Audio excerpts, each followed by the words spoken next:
Buenos días. En este segundo día de actividades de la primera Feria Jurídica que organiza el Poder Judicial del Estado, agradecemos su asistencia a la presentación de la obra jurídica titulada La averiguación previa, de la autoría del maestro José Luis Pesina Alcalá. En primer término, me permito presentar a las distinguidas autoridades que conforman nuestra mesa de honor. Nos distingue con su presencia el maestro Carlos Emilio Arena Batis, magistrado de la Cuarta Sala Penal del Honorable Tribunal Superior de Justicia del Estado de Nuevo León.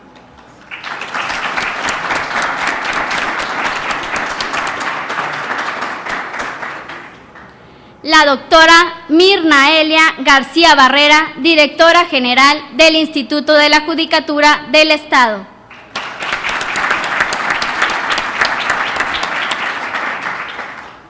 Maestro José Luis Pesina Alcalá, juez segundo penal de Monterrey, de Nuevo León.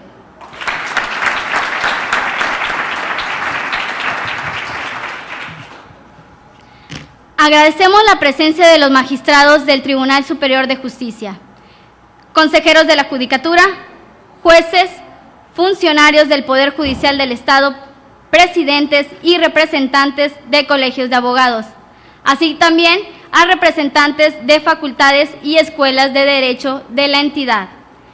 De igual forma, destacamos la presencia de la familia del maestro José Luis Pesina Alcalá.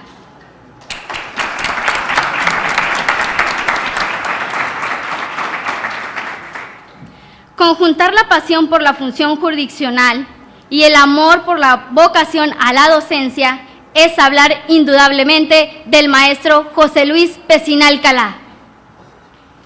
En estos momentos cedo el uso de la palabra a la doctora Mirna Elia, quien hará el favor de dirigirnos unas palabras. Muchísimas gracias. Pues muy buenas tardes tengan todos ustedes. Estamos en el segundo día de la Feria Jurídica y vamos a hacer la presentación del segundo libro. Toca entonces presentar el libro de nuestro amigo, de nuestro compañero, servidor público del Poder Judicial, de nuestro maestro, de nuestro papá, ¿verdad, hijos? Sí. Y yo tendría que decir de mi exalumno. La verdad para mí es un gran honor, un gran placer estar mediodía en este podio, en este presidio, presentando y darles la bienvenida y este mensaje con dos objetivos. El primero, reconocer a quien se ha dado la oportunidad de compartir a la ciencia jurídica sus hipótesis, sus ideas. Esto es muy importante. Y el segundo, que nos sirva de ejemplo. Uno de los grandes objetivos de esta feria jurídica, y ya se ha dicho aquí en este foro, es impulsar la investigación a todos los que formamos parte del Poder Judicial. Entonces, el Instituto de la Judicatura les da la más cordial bienvenida a esta presentación y también invita e impulsa a que todos los miembros del Poder Judicial, como el juez segundo penal, el maestro Pesina, también nos pongamos a escribir. Para poder escribir necesitamos leer, necesitamos pensar. Y aquí están los libros, ¿sí? Para poder comprarlos, para poder adquirirlos, prestarlo después, si no podemos comprar muchos. Y dejar llevar la imaginación de las grandes ideas en esta unión, que es también el objetivo de esta feria, de los problemas prácticos con las grandes teorías. Muchísimas gracias y muchas felicidades.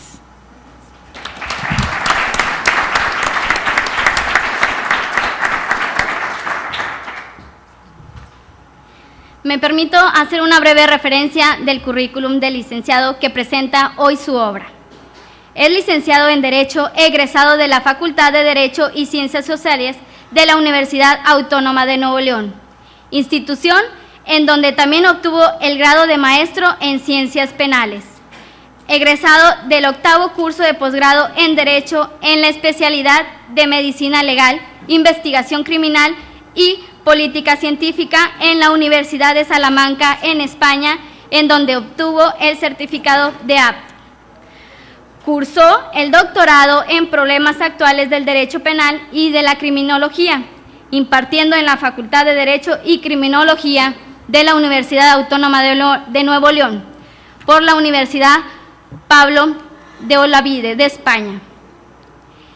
En fecha 26 de marzo del año 2008, se le otorgó el certificado de estudios avanzados en la ciudad de Sevilla, España, defendiendo la tesina La condena condicional.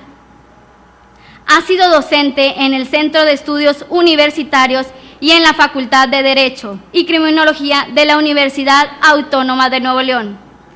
Actualmente es catedrático del Departamento de Derecho de la Universidad de Monterrey, impartiendo cátedras de Derecho Penal, Parte Especial y Derecho Procesal Penal. A continuación, escucharemos al maestro Carlos Emilio Arena Batis, magistrado de la Cuarta Sala Penal del Tribunal Superior de Justicia, quien tiene la encomienda de presentar la obra La averiguación previa, escrita por el maestro José Luis Pesina Alcalá.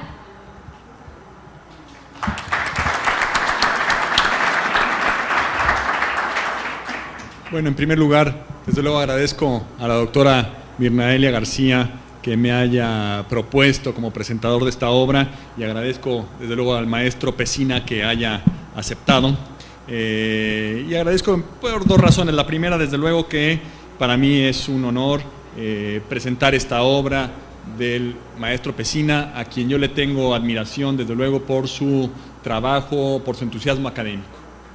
También, en segundo lugar, porque si bien es cierto que ya tenía yo contemplado este libro dentro de la pila de libros que habría de leer, el hecho de que me hayan convocado para ser presentador el día de hoy y pues me obligaron a subirlo al primer lugar y apresurar la lectura. Cosa que desde luego hice con mucho gusto, porque además es un libro muy, vamos a decir, muy ágil, muy sencillo, muy didáctico y fácil de leerse. Bueno, en primer lugar, ya se refirió la presentadora al perfil académico del maestro Pesina, quien tiene su grado de maestría aquí en nuestra Universidad Autónoma de Nuevo León y actualmente es doctorante por la misma universidad. Y sus actividades académicas no solo se reducen a esa formación de posgrado, sino también a su actividad cotidiana como profesor en una prestigiosa universidad de la ciudad. Y me parece muy correcto que algunos jueces sean académicos y que algunos académicos se metan a jueces.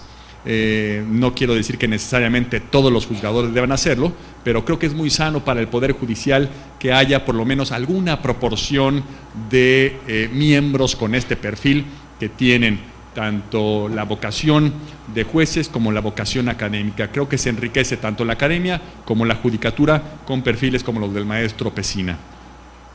En su trayectoria, en su desempeño como académico, destacan desde luego las conferencias que ha dado en diversas entidades de la República y también ensayos y libros previamente publicados de manera previa a este.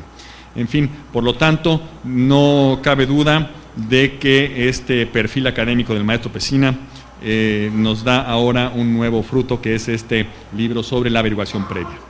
Libro que habría que inscribirlo, por otro lado, dentro de la colección Lex Artis que ha venido editando la Universidad de Monterrey, con mucho tino, y otras obras también, incluso de autores que pertenecen a este Poder Judicial, han sido incluidas en esta legislación, en esta colección Lex Artis, entre otras, pues alguna obra de la autora Mirna, también sobre estos medios tecnológicos que se utilizan en los juicios orales.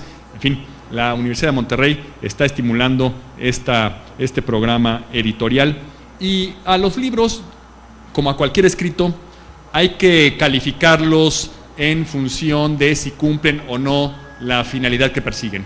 Esto es, al auditorio al cual están dirigidos. En el presente caso, esta obra, como lo indica el maestro Pesina en la presentación, es un libro dirigido a los alumnos. dirigido a los alumnos es básicamente la compilación de los apuntes que él proporciona para ver este tema de la averiguación previa en la clase de Derecho Procesal Penal que imparte en la Universidad de Monterrey. Entonces, desde esa perspectiva, podríamos entonces evaluar al libro y, sin duda, desde mi punto de vista, la evaluación es muy alta, porque se trata de un libro que presenta de una manera muy sencilla, muy didáctica, con estos balitas y puntos y apartes y párrafos pequeños, conceptos muy concisos, tal y como les gusta a los alumnos. Y no solo como les gusta, sino como les resulta útil para asegurarnos, los profesores, de que el alumno está recibiendo por lo menos esa serie de contenidos académicos mínimos que esperemos que adquieran cuando toman un determinado curso. Se trata, por lo tanto, no de un trabajo de investigación, sino más bien de un trabajo, de un libro de texto, de un trabajo orientado a la enseñanza, a apoyar a los alumnos que toman la clase de Derecho Procesal Penal con el maestro Pesina. De ahí, pues, es importante tener en cuenta cuál es el auditorio al que se dirige, porque solo desde esa perspectiva podríamos evaluar correctamente. Esto es, podríamos decir, es que el libro no trae aportaciones nuevas, no investigó con mucha profundidad un determinado tema. Es que ese no era su objetivo. Su objetivo es ser un instrumento de apoyo al alumno en su clase. Y no solo al alumno, yo diría, es tan completo el relato que hace de algunos puntos, tan claros, por ejemplo, los aspectos que debe contemplar un agente del Ministerio Público cuando integra una averiguación con detenido, que incluso me atrevería a pensar que igual también es una herramienta útil para los agentes del Ministerio Público que les pueda servir para ir palomeando los aspectos que deben, de acuerdo con la ley, cuidar al integrar una averiguación previa con detenido o sin detenido. En fin, aunque su finalidad primordial entonces es los alumnos, también resulta de utilidad para los agentes del Ministerio Público y desde luego también para los integrantes de este Poder Judicial, además de para todos los interesados en el tema penal en general, porque constituye un repaso muy completo de los elementos esenciales de la averiguación previa. En las reseñas o en las presentaciones de libros, he oído decir a algunos presentadores que uno no debe describir todo el libro. Particularmente no debe revelar los aspectos novedosos, ¿verdad? Porque es como las películas que uno no debe contar el final, sino provocar a que el otro asista al cine y disfrute de toda la película. En el presente caso, yo diría que a lo mejor no es exactamente aplicable esa idea, porque, repito, aquí no tendríamos un final inesperado, no tendríamos tampoco algún punto con una investigación o aportes novedosos o una profundidad tal que provocara yo que lo leyeran. Más bien lo que me parece que es el mérito de la obra es el repaso completo de todos los aspectos legales que debe contemplar el agente del Ministerio Público al integrar la averiguación previa. Y por esa razón me voy a permitir sí hacer una descripción general de los contenidos de manera muy breve para que adviertan ustedes, que es lo que yo quisiera venderles como idea, adviertan ustedes lo completo del trabajo y lo didáctico y lo bien organizado que está. En primer lugar, se refiere la obra a las distintas formas en que inicia la averiguación previa. Menciona desde luego la denuncia, la querella, y no solo eso, también se refiere, por ejemplo, al parte policíaco, al comunicado de inautoridad o a la noticia que adquiere por sí el Ministerio Público en virtud de denuncia anónima. Se describe cada uno de estas formas de inicio de averiguación previa con sus requisitos o sus presupuestos, y aun cuando, repito, es dirigido al alumno para que tenga los contenidos académicos mínimos de la materia, no deja de presentar el maestro Pesina una que otra provocación para que el alumno desde luego profundice en ese tema y que a mí me han parecido muy adecuadas. Por ejemplo, hay un punto y a lo mejor lo que podríamos hacer es aprovechar que el maestro Pesina está aquí para que igual y nos pueda profundizar la opinión sobre la provocación que presenta en la obra. Por ejemplo, se refiere él a las denuncias anónimas. Esto es como una forma de inicio de la averiguación previa. Actualmente, por razones del contexto de inseguridad y de la peligrosidad de la delincuencia que opera en la ciudad, pues se ha instrumentado estas formas de denuncia anónima, de tal manera que sea el propio Ministerio Público, a partir de esa denuncia, quien inicie la averiguación previa. Pero también es recurrente, y así nos lo mencionan, el caso de que podría, o ¿qué opinaría, maestro Pesina, respecto de esta práctica o a veces de esta justificación que da el agente del Ministerio Público, en el sentido de que no puede iniciar la averiguación previa, no puede iniciar la investigación de los delitos en virtud de que no se ha presentado el ofendido a formular su denuncia? Podría haber, desde luego, ¿es necesario la presencia del ofendido para el inicio de toda averiguación, o la denuncia la puede hacer desde luego el Ministerio Público? Muy bien. Creo que antes de empezar a dar respuesta al examen que me está sometiendo aquí, no, cual le agradezco, porque generalmente cuando se hace una presentación de una obra es más la presentación de la persona y no como que se pierde la finalidad, y le agradezco en ese sentido al maestro. Pero antes de dar respuesta, yo sí quisiera hacer un breve comentario, y que desgraciadamente van a ser algo ególatras, pero necesarios. ¿Por qué?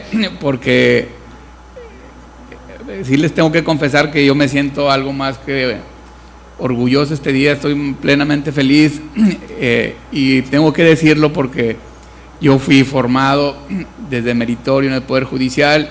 Cuando estaba como escribiente, veníamos a este tipo de foros, y siempre que está un ponente es una fuente de inspiración, y el que haya transcurrido un tiempo y ya estar yo ante ustedes, créanme que es algo bastante fuerte, emocionalmente hablando.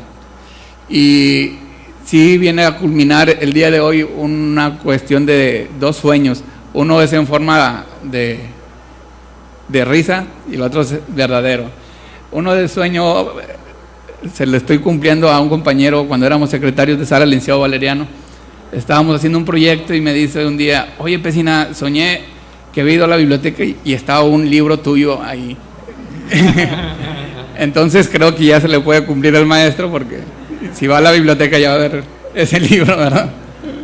Y el otro, ya serio, es precisamente lo que les había comentado, que cuando uno está en las aulas y está en la superación, es decir, y sobre todo cuando estás como maestro, ir plasmando lo que uno va recopilando, y no solamente de atreverte a decirlo en un foro, sino a escribirlo, porque cuando uno lo dice se puede decir, las palabras se las lleva el viento, pero ya escritos es muy complicado que te vayas a desdecir. Por eso es que créanme que sí es un sueño estar con ustedes para presentarles a la comunidad, decirles, yo empecé de cero en todos los sentidos, y el hecho que me acompañen hoy los magistrados, el licenciado Gustavo, que siempre ha sido uno de los pilares que me ha impulsado en la carrera judicial, el licenciado Cárdenas, el magistrado Arenas, y como maestros la doctora Mirna,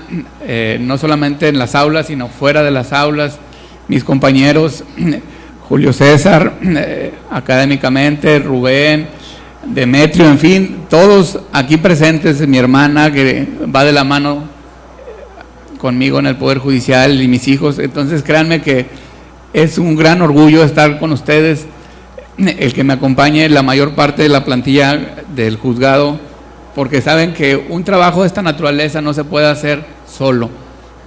¿Cómo se puede hacer este trabajo? Tienes que tener un soporte que te permita hacer las labores propias del juzgado y la academia. Y si yo no estuviera con ese apoyo, primero de las personas que se encuentran estructuralmente en el Tribunal Superior de Justicia, no lo podría hacer, y mucho menos si yo no estuviera la gloria de tener ese soporte en mi juzgado. Entonces créanme que sí me siento muy, muy honrado de estar con ustedes y no quisiera continuar hablando porque me pusiera a llorar, sin duda, ¿no? Y en lo que comentaba el maestro en la presentación, les tengo que hacer una confesión que este libro es una cuestión parcial. Mi proyecto era más ambicioso, sin embargo, no pude continuar con la investigación porque, como ustedes sabrán, yo he iniciado con la labor de investigación en cuestión del sistema acusatorio y lo que yo estaba advirtiendo es de que si no tenemos bien comprendidos los errores que se cometieron en el pasado, no vamos a poder enfrentarnos hacia la reforma. Y entonces primero tenemos que analizar la cuestión que tenemos presente. Y en ese sentido, como ustedes recordarán, desde el 2004 Nuevo León se enfrentó a la reforma. Y uno de los cambios determinantes que sufrió la ley fue en la averiguación previa, en la cual se introducen figuras muy novedosas que se están desatendiendo en la doctrina. La doctrina está poniendo toda su atención, si ustedes analizan, desde los foros, diplomado en juicio oral, y todo el mundo se centra en la figura del juez. Nótese, aquí tenemos la representación de una sala de juicio. ¿Y cuál es la novedad? Que el éxito de la reforma no va a radicar en el juzgado, no va a radicar en la figura del juez. ¿Y por qué? Porque el éxito de la reforma va a radicar en la medida que un ministerio público sepa integrar adecuadamente ahora lo que se llama investigación. La gran mayoría de los asuntos, estoy hablando, más del 90% de los asuntos se va a radicar en la sede del Ministerio Público. De ahí yo cuando alcanzo a visualizar esto es que me preocupo y digo, bueno, voy a asentarme mi investigación, que me quedo corto porque implicaría más horas de trabajo que no tengo disponibles, y lo hice de una manera, como lo retrató el maestro Arenas, muy genérico, pero sí poniendo el dedo sobre la llaga en los puntos más determinantes, que es la averiguación previa. Uno de ellos es el que hacía referencia a él. Dice, bueno, ¿qué pasa cuando la persona es víctima de un delito y no quiere denunciar? ¿El Ministerio Público no puede, está atado de manos? Pues definitivamente sabemos de antemano que no. El Ministerio Público tiene la orden por mandato constitucional de ir a abocarse a la investigación de los hechos, proteger a la víctima, y si la víctima no quiere cooperar, no significa que no lo pueda hacer el Ministerio Público. Y por eso, cada tópico que nosotros vamos empezando a desarrollar desde el inicio hasta la culminación, desarrollamos las inquietudes como esta, la que planteaba el maestro Arenas, ¿no? Uno de los puntos que más pongo atención es, oye, ¿qué pasa con las llamadas salidas alternas del proceso en la averiguación previa? En la medida que el Ministerio Público no tenga un perfil del nivel que se exige, no va a poder ser posible. Y son de las figuras novedosas que también introducimos en esta obra. Eso es lo que le puedo decir previamente, maestro. Correcto, muy bien. Perfectamente bien contestado. Pero vamos en el tema 1 apenas, en lo que es lo relativo al inicio de la averiguación previa. Después se refiere el maestro Pesina a, habiendo tenido ya la noticia criminal, cómo debe proceder el Ministerio Público a integrar la averiguación previa, y desde luego distingue el supuesto de que la consignación haya sido con o sin detenido, refiriéndose a los conceptos básicos de cada una de estas dos hipótesis. Por ejemplo, cuando la consignación es con detenido, dedica un apartado importante el maestro Pesina a lo que se refiere a verificar, hacer el control de la detención legal, a verificar que la detención se hubiera realizado legalmente. Explica los distintos conceptos de flagrancia, cuasiflagrancia, de caso urgente, en fin, los distintos supuestos constitucionales en los que está autorizada la privación de la libertad de una persona. Después de haber verificado la legal detención del inculpado, menciona el maestro Pesina que deberán una lista de las diligencias o de las actuaciones que deberá asegurar realizar el Ministerio Público, y es aquí, por ejemplo, uno de los ejemplos en donde les digo que esta obra también puede servir para el Ministerio Público para ir en efecto palomeando lo que tiene que hacer. Verificar la identidad, verificar la edad, ordenar el examen médico acerca de su estado psicológico y físico, obtener prueba de su estado de intoxicación si es el caso, hacerle saber sus derechos, recogerle los objetos, también recoger las armas, describirlas, conceder el beneficio de la libertad provisional si es que procede, y digo que es conveniente que el Ministerio Público vaya revisando, así como los pilotos de avión, toda esta lista de asuntos para que estén en efecto realizados, porque aquí advierte el maestro Pesina cómo en la realidad, por ejemplo, el hecho de recogerle los objetos al indiciado y a cambio de eso darle un recibo respecto de los objetos que se le han retenido, pues simplemente no se hace, no obstante que está ordenado en la normatividad. También describe el maestro Pesina lo que debe hacerse cuando la consignación se hace sin reo presente. Y después se refiere en un apartado, en una buena parte de la obra, a la descripción de las pruebas, refiriéndose a todas las que, tanto a la actividad probatoria que puede realizarse durante la averiguación, como en lo específico a cada una de las pruebas que pueden desahogarse en ella, distinguiendo por una parte desde la perspectiva doctrinal lo que debe entenderse por medio de prueba, objeto de prueba, y estas distinciones que son con frecuencia motivo de confusión y que es muy importante tenerlas en cuenta, sobre todo en el futuro, porque como ya decía el maestro Pesina, en el nuevo modelo procesal penal acusatorio habrá que tener muy clara la distinción, por ejemplo, entre dato de prueba, medio de prueba, prueba desahogada, y para cada una de estas categorías, como la Constitución y la ley establecen estatus y consecuencias diversas. Entonces, interesante la distinción que hace, y en algunos casos en las pruebas, por ejemplo en las documentales, lo hace con mayor precisión, etc. Se refiere a la confesional, que durante muchos años fue la reina de las pruebas, y refiere el maestro Pesina cómo sospechosamente todos los inculpados llegaban confesos y cómo ya no era necesario, por lo tanto, practicar ninguna otra prueba en la investigación, porque con esa sola confesión, además reforzada por el principio de inmediatez que históricamente ha sostenido la Corte, en el sentido de que las primeras declaraciones, esto es, las que se rinden en la averiguación previa, son las de mayor valor, como durante muchos años esta fue la reina de las pruebas. Al abordar la documental, distingue, por ejemplo, lo que debe entenderse por documental pública, documental privada. Se refiere también a la prueba pericial, mencionando algunas reglas, inclusive previstas en el reglamento de la Ley Orgánica de la Procuraduría General de Justicia del Estado, en donde, por ejemplo, en el caso de ser discordantes los peritajes rendidos por los peritos oficiales de la propia Procuraduría, es obligatorio para el agente del Ministerio Público ordenar una tercera, solicitar la opinión de un perito tercero.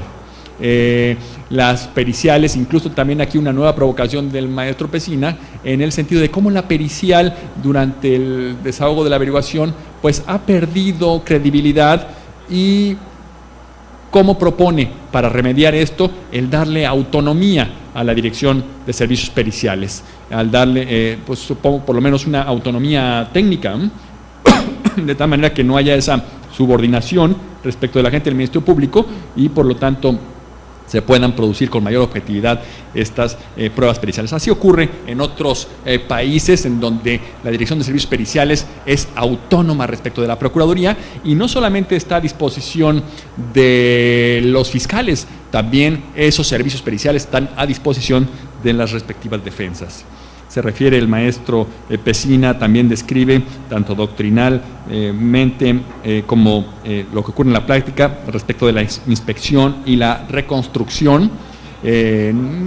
Hace algunas anotaciones que para un alumno resultan muy valiosas para entender la naturaleza de estas pruebas. Por ejemplo, se refiere el maestro Pesina al equívoco frecuente de decir que la inspección es ocular, o ponerle ese apellido a la inspección, cuando no siempre tiene que ver con fenómenos que puedan percibirse a través de los ojos, de tal modo que la inspección no siempre es ocular. También hemos visto en diversos casos cómo en la inspección se hace, por ejemplo, para determinar si la víctima que gritaba en tal cuarto pudo haber sido oída 2 cuartos de distancia, en fin, a percibir también a través de otros sentidos, diversos a la vista, lo que ocurrió en la escena del crimen, y es perceptible desde luego por los sentidos. Se refiere también el maestro Pesina a las testimoniales, que igualmente desafortunadamente gozan de gran desprestigio en nuestro medio, porque es deporte nacional mentir en los procesos judiciales y ante autoridades no judiciales, como es el caso de la autoridad ministerial, y sin que eso tenga ninguna consecuencia jurídica, cuando en otros países el perjurio es delito grave y en nuestro caso, sin embargo, yo creo que hasta se pueden contratar testigos profesionales. A mí me gustaría hacer una acotación, porque ahí tengo que hacer una confesión que la doctrina en ocasiones te viene a obligar al momento de operar. ¿Por qué? Porque uno de los reclamos que yo hago precisamente analizar la prueba testimonial. Debo decirle que tiene derecho a permanecer callado antes de confesar. Y lo que pongo de manifiesto ahí es que cuántas veces en las determinaciones dice el juez: a esta persona no le creo, y por lo tanto el fallo es el siguiente. Pero no pasa nada, el testigo se puso de manifiesto que mintió y ahí quedó. Y entonces yo creo que en cierta forma el juez se está convirtiendo en un encubridor, porque no lo está haciendo. Y entonces, ¿por qué les digo que me obliga a operar de forma diferente? Porque ya cuando me tocó estar en el anterior cargo que tuve de juez de juicio oral, advertí que un testigo estaba mintiendo, y entonces si se me está mintiendo, pues entonces tengo que tomar medidas. Y para el impacto del Ministerio Público que ahí estaba presente, es que le dije: es obligación en este momento proceder en contra de esta persona, porque para mí me mintió. Y entonces ya en los siguientes juicios ya el defensor como que ya no quería llevar a sus testigos, curiosamente, no sé qué pasaba. Entonces, ¿por qué? Porque eso es lo que sucede. El juez, si advierte una irregularidad, la tiene que dar a conocer a través de los conductos correspondientes. Y lo que quiero poner de manifiesto aquí es que lo que les decía al inicio, cómo te obliga en ocasiones a escribir, porque el momento de operar cambia totalmente la visión. Correcto.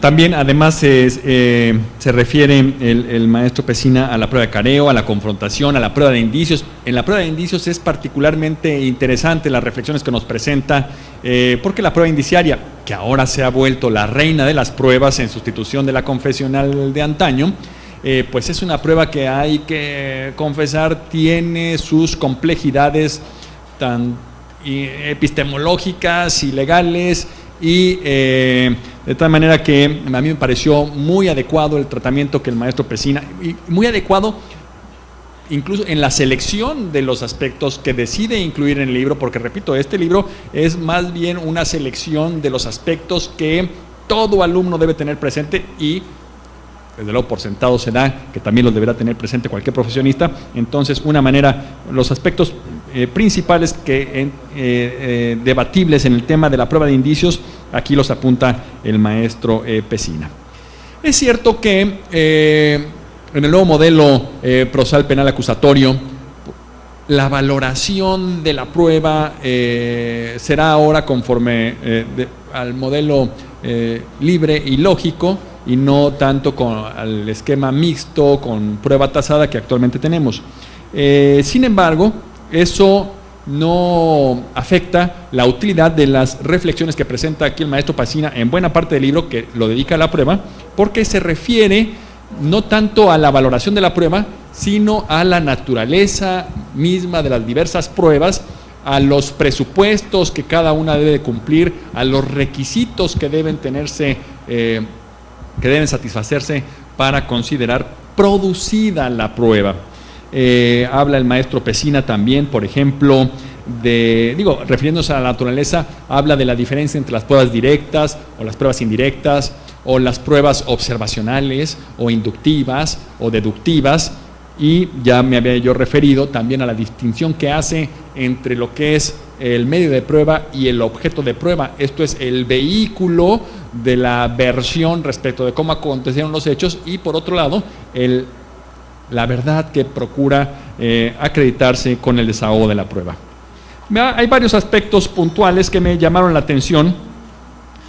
Por ejemplo, quisiera referirme a ellos y hacerle provocar aquí al maestro Pesina su opinión. Por ejemplo, se habla al hablar de la confesión, desde luego que se refiere a la prohibición de que la policía recabe las confesiones. Y esto teniendo desde luego como antecedente histórico los abusos en los que incurrían los policías aprensores, que con la técnica del tehuacanazo u otras semejantes hacían confesar a los detenidos, y por lo tanto la Constitución estableció que la confesión rendida ante policías no carece por completo de valor probatorio. Sin embargo, también por otro lado, hay una referencia, supongo que está respaldada en una tesis, en el sentido de que lo que declara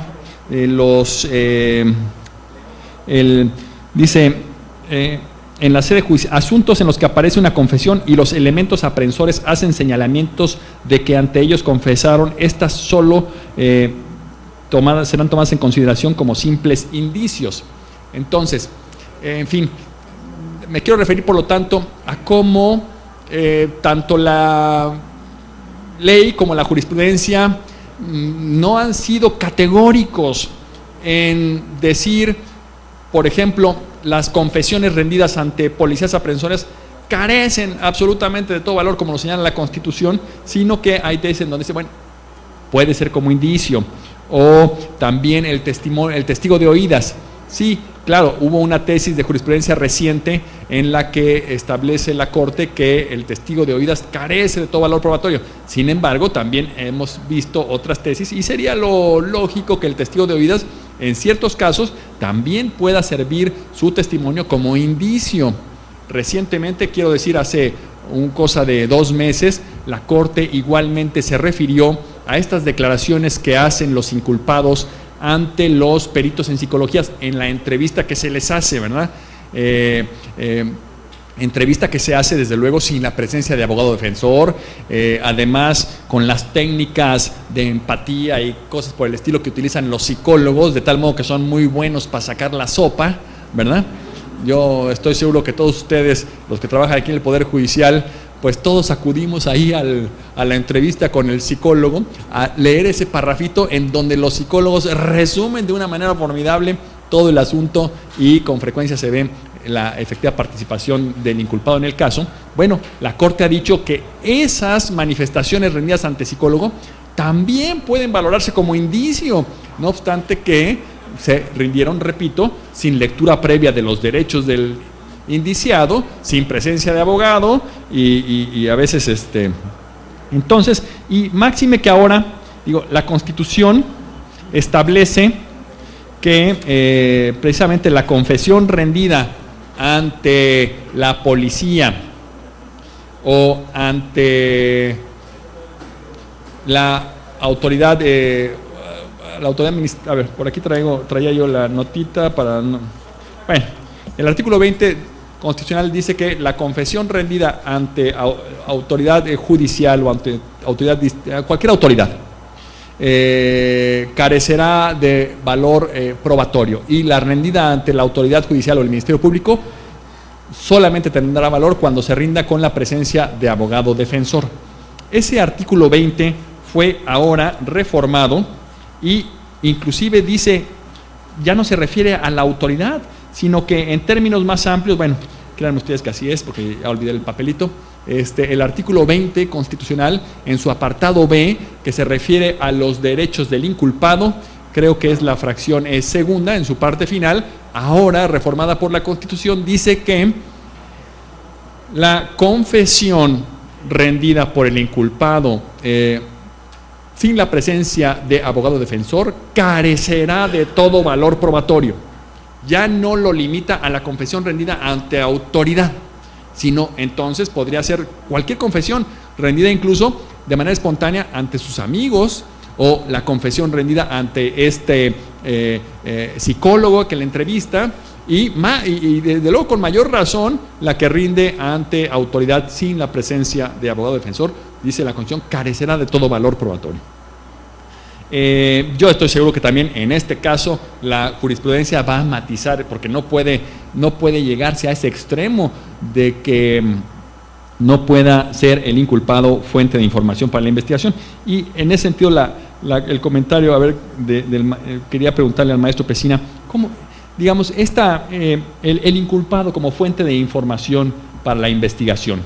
¿Qué opina usted del peligro o del riesgo de que caigamos en un hipergarantismo, de tal manera que por querer proteger tal vez de modo excesivo los derechos del inculpado, acabemos volviendo impracticable la investigación, acabemos obligando a la ineficiencia al Ministerio Público? Esto es, en todo el mundo, desde luego que en los países desarrollados igualmente, los delitos se resuelven en más de un 50% de los casos por información proporcionada por el propio inculpado. Si nosotros estamos abusando de esa protección al inculpado de tal modo que ni lo que confiese espontáneamente ante amigos, ni lo que confiese ante los policías aprensores, ni lo que le diga al psicólogo, ni lo que le diga nada pueda ser utilizado como prueba. Entonces, ¿qué opina usted, maestro Pesina, de él? Yo lo que puedo decir antes de dar respuesta es que históricamente todo ha sufrido una transformación. Es una cuestión de que si checamos, por ejemplo, el sistema inquisitivo, cuando vemos cualquier obra dicen el sistema inquisitivo es lo peor y si verificamos a sus inicios se diseñó, fíjense lo que estoy diciendo, se diseñó de acuerdo a las necesidades que imperaban en aquel lugar, aquel tiempo. Pero ¿cuál fue la sorpresa? De que la persona que se encargó de echarlo a andar es una persona, y una persona que tiene demasiadas atribuciones, ¿qué es lo que hace esa persona? Abusa del poder. Con la confesión no fue la excepción. Se le daba toda la credibilidad a nuestros gobernantes para que obtuvieran confesiones, pero ¿qué hicieron? Abusaron de ello, primero los policías. Y luego, posteriormente, el Ministerio Público hizo lo mismo. Y entonces, estamos viendo tanta abuso de poder que legislativamente tenemos que poner los candados. Y en ese sentido es que tuvimos que llegar a la normatividad que acaba de decir referencia el maestro Arenas. Pero bueno, ¿qué pasa si ya le quitamos esa arma tan poderosa que tenían para simplificarlo? Yo tengo que hacer una confesión de que la gran parte de lo poquito que sé lo he obtenido en mi labor como docente, y en una ocasión dando un curso de capacitación a policías ministeriales, fíjense, policías ministeriales, les estoy hablando lo que es desarrollar una investigación de acuerdo, respetando a los derechos fundamentales que nos marca la normatividad internacional y ahora la reforma. Y entonces, cuando llegamos a este punto, uno de los policías estaba verdaderamente así angustiado, pues entonces ¿cómo le vamos a hacer? Y entonces otro muy sereno, ya con más experiencia, nos dicen, miren, es con calma, lo único que nos está obligando es ser más creativos.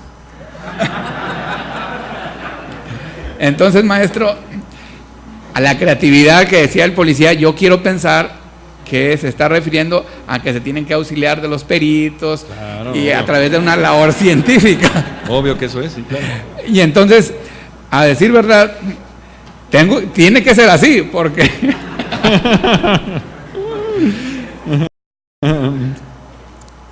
si ya no tienes la convención, pues tienes que ir precisamente a auxiliarte de los peritos, y que por eso hoy en día vemos que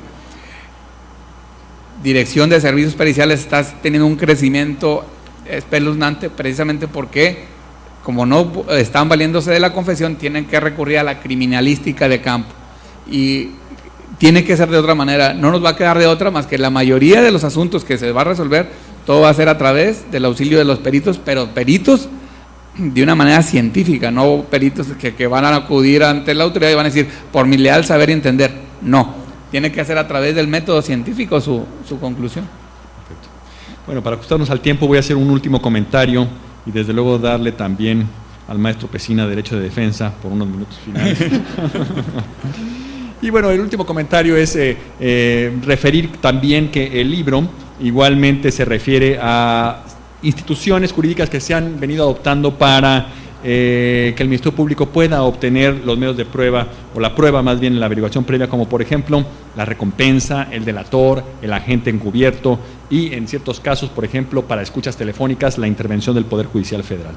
Todos estos temas tratados por el maestro Pesina en el libro, y también las distintas formas de terminación de la averiguación, tanto la parte relativa a la mediación, a la conciliación, como la terminación por reserva o consignación o inejercicio de la acción penal.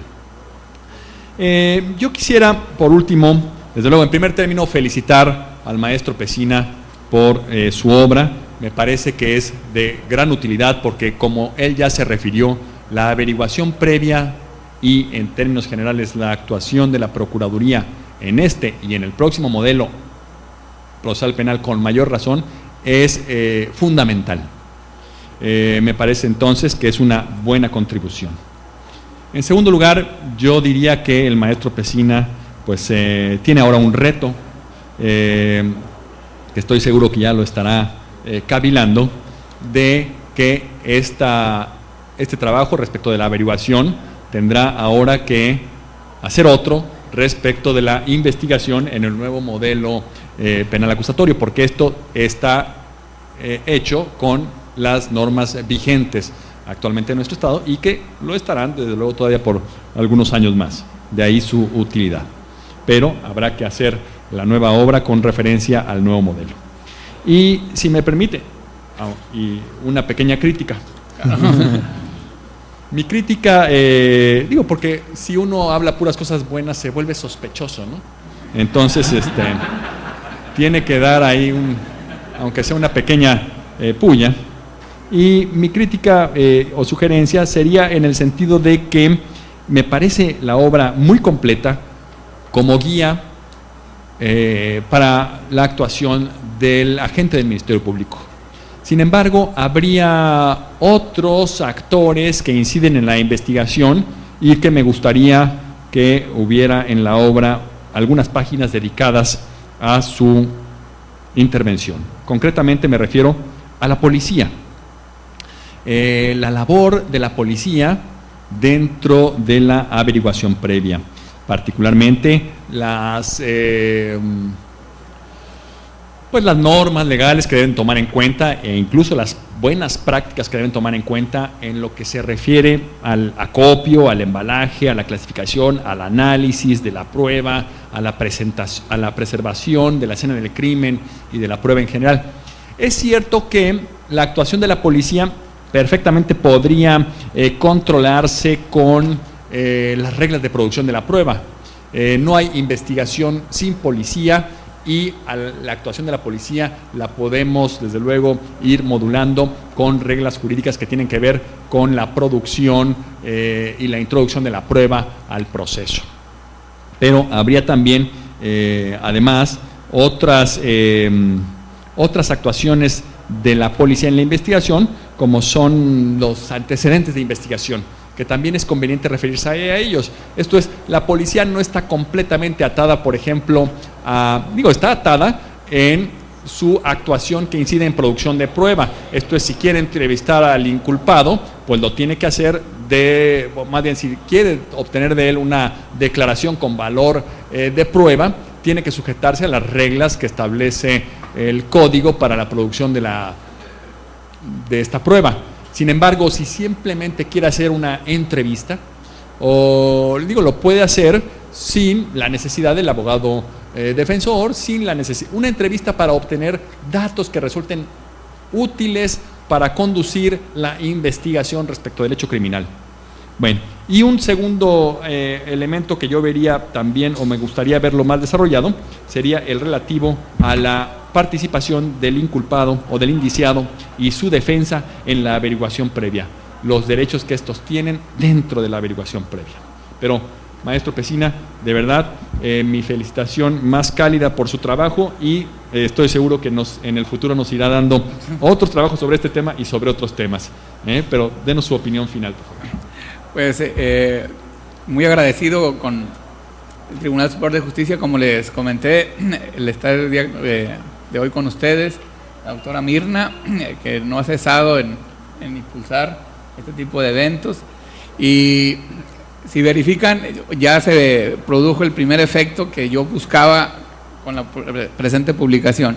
Cuando uno está haciendo un proyecto, se centra tanto su mirada de que llega un momento que te pierdes, llega un momento que te tienes que salir y vuelves a ver, pero ya no, llega un momento que te cegas sobre el tema que estás tratando. Entonces tiene que haber otra persona con una visión más amplia, y esa visión más amplia ya la dio el maestro Arenas. ¿Por qué? Porque se pasó por alto temas tan triviales como los que acaban de mencionar, los cuales sin duda los tendré que recoger porque es determinante el desempeño de un policía, del abogado, que sobre todo es determinante para una correcta investigación, y por eso recojo sobremanera, porque, repito, llega un momento que cuando uno está escribiendo se pierde y se centra, no queda otra idea, porque somos seres humanos, ¿no? Pero ya cuando viene otra persona y tiene otra óptica más amplia, ya lo ve mucho mejor. Así que créanme que sí lo voy a tomar muy en cuenta. Y reitero, muchas gracias a todos ustedes por haber tomado parte de su tiempo para estar charlando con nosotros este día. Y quedo a sus órdenes.